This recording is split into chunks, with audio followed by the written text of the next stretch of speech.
কাশিমপুর গ্রাম। এই গ্রামের সৌন্দর্য ছিল যেন কোনো কবির কল্পনা।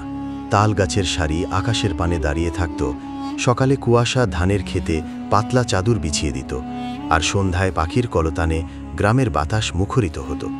গ্রামের মাঝে ছিল জমিদার হাফিজ উদ্দিনের বিশাল হাবিলি, যার লাল ইটের দেওয়াল আর খোদাই করা কাঠের জানালা গ্রামের গর্ব ছিল।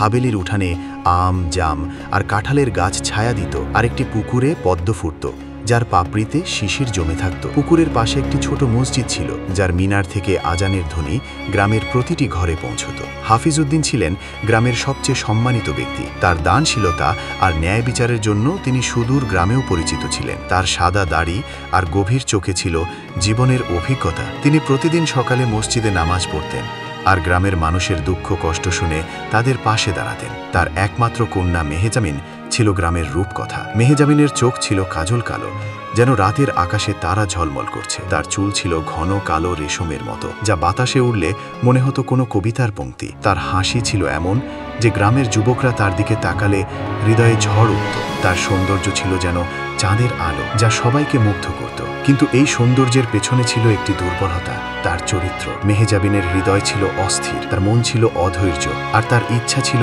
অসংযত। সে ভালোবাসার নামে অনেকের হৃদয় নিয়ে খেলা করত, কিন্তু কারো প্রতি সত্যিকারের ভালোবাসা তার হৃদয়ে জন্মায়নি। মেহেজাবিনের সৌন্দর্য গ্রামের যুবকদের মনে ঝড় তুলেছিল। গ্রামের বাজারে, পুকুরের ঘাটে কিংবা ধানের ক্ষেতের পাশের পথে সে যেখানে যেত, যুবকরা তার দিকে তাকাত। তার সবুজ শাড়ি বাতাসে উড়ত, আর তার হাতের মেহেদির নকশা যেন সবাইকে মুগ্ধ করত। কেউ তার জন্য কবিতা লিখত, কেউ তার জন্য গোলাপের মালা পাঠাত, আর কেউ তার জন্য গান গাইত। মেহেজাবিন এই মনোযোগ উপভোগ করত। সে তাদের সঙ্গে হাসত, গল্প করত, আর তাদের মনে ভালোবাসার আশা জাগাত। কিন্তু তার হৃদয় কখনো একজনের জন্য থামেনি। সে একজনের সঙ্গে প্রেমের কথা বলতো, তারপর আরেকজনের দিকে চলে যেত।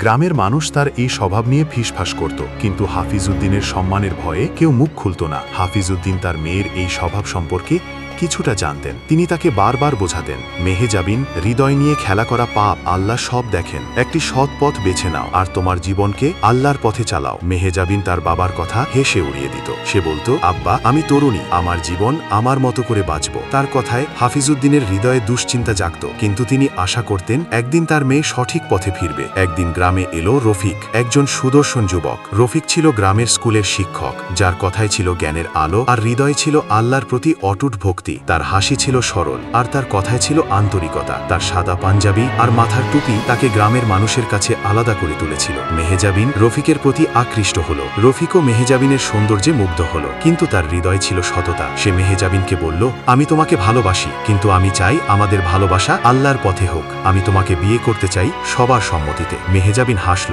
কিন্তু তার মনে ছিল অন্য পরিকল্পনা। সে রফিকের সঙ্গে সময় কাটাত, কিন্তু তার হৃদয় অন্যদিকে ঘুরত।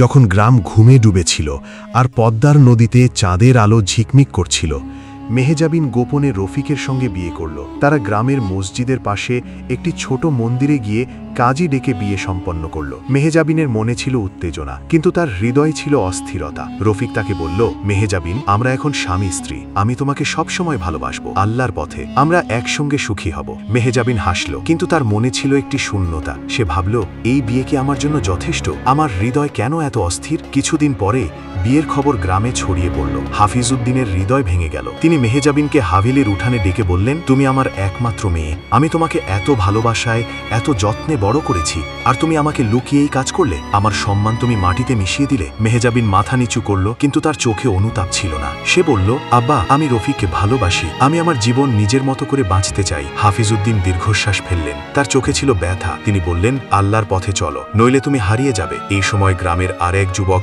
আলম, যে মেহেজাবিনের পুরনো প্রেমিক ছিল এবং হাফিজ উদ্দিনের হাবেলের কাছেই থাকত, সে রফিকের কাছে গিয়ে বলল, তুমি জানো না মেহেজাবিনের হৃদয় কত অস্থির। আমি তাকে সত্যিকারের ভালোবাসতাম, কিন্তু সে আমাকে ছেড়ে গেছে। আমি হাফিজ উদ্দিনের মতো বড়লোক নই, কিন্তু আমি তাকে হৃদয় দিয়েছিলাম। তুমি কি গ্যারান্টি দাও যে সে তোমাকে ছেড়ে যাবে না? রফিকের হৃদয়ে দ্বিধা জাগলো, কিন্তু তার ঈমান তাকে শক্তি দিল। সে বলল, আলম, আমি আল্লাহর উপর ভরসা করি। আমি মেহেজাবিনকে ভালোবাসি, আর আমি তাকে সঠিক পথে আনার চেষ্টা করব। সত্যিই ভালোবাসত। সে তাকে গ্রামের এক কোণে ছোট্ট একটি মাটির বাড়িতে নিয়ে গেল, যা তার উঠানে জুঁই ফুলের গাছ ছিল। রফিক প্রতিদিন স্কুলে পড়াতো আর বাড়ি ফিরে মেহেজাবিনের জন্য সময় দিত। সে তাকে ফুল এনে দিত, তার জন্য রান্না করত আর তাকে মসজিদে নামাজ পড়তে নিয়ে যেত। কিন্তু মেহেজাবিনের মন ছিল অস্থির, তার হৃদয় ছিল একটি শূন্যতা যা সে কখনো পূরণ করতে পারেনি। কিছুদিন পর সে রফিকের সঙ্গে ঝগড়া শুরু করলো। সে বলতো, তুমি আমাকে যথেষ্ট সময় দাও না, তুমি আমার জন্য কিছুই করো না, আমার জীবন এভাবে কাটবে না। রফিক তাকে শান্ত কণ্ঠে বোঝাতো, মেহেজাবিন, আমি তোমাকে ভালোবাসি, আমরা একসঙ্গে সুখী হতে পারি যদি তুমি আমাকে বিশ্বাস করো, আল্লাহ আমাদের পথ দেখাবেন। কিন্তু মেহেজাবিনের কানে এই কথা ঢুকতো না। সে রফিকের সঙ্গে অপমানজনক ব্যবহার করত,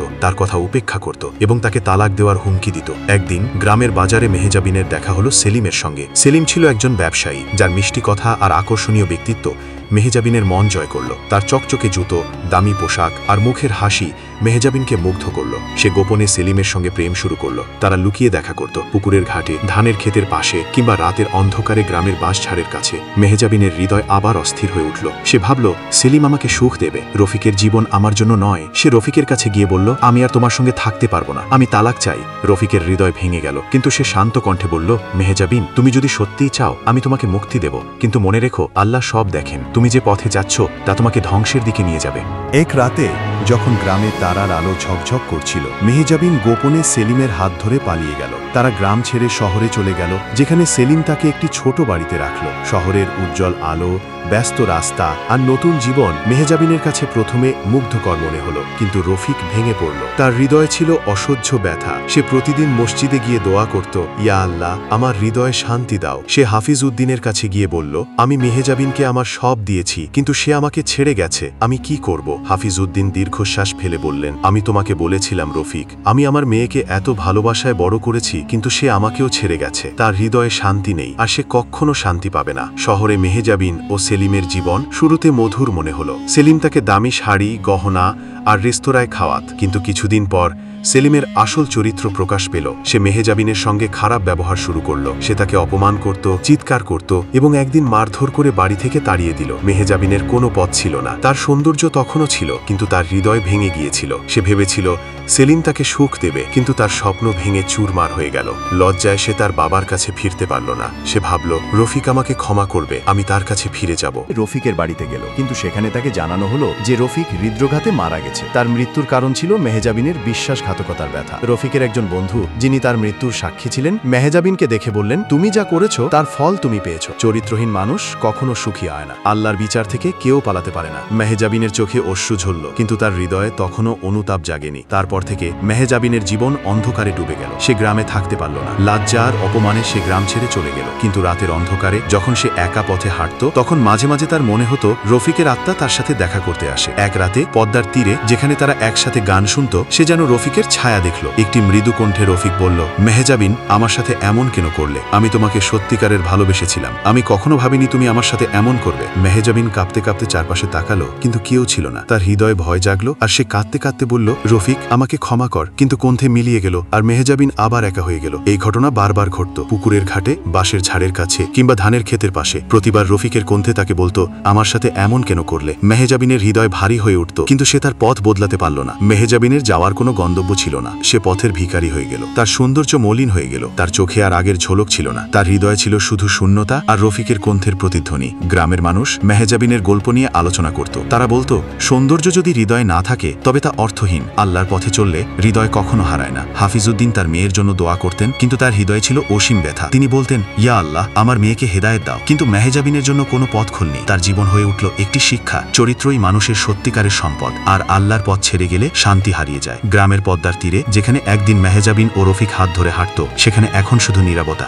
গ্রামের মানুষ এখনো মেহেজাবিনের গল্প বলে আর তাদের সন্তানদের শেখায়, হৃদয় সত্যতা আর আল্লাহর ভয় রাখো, নইলে জীবন অন্ধকারে ডুবে যায়।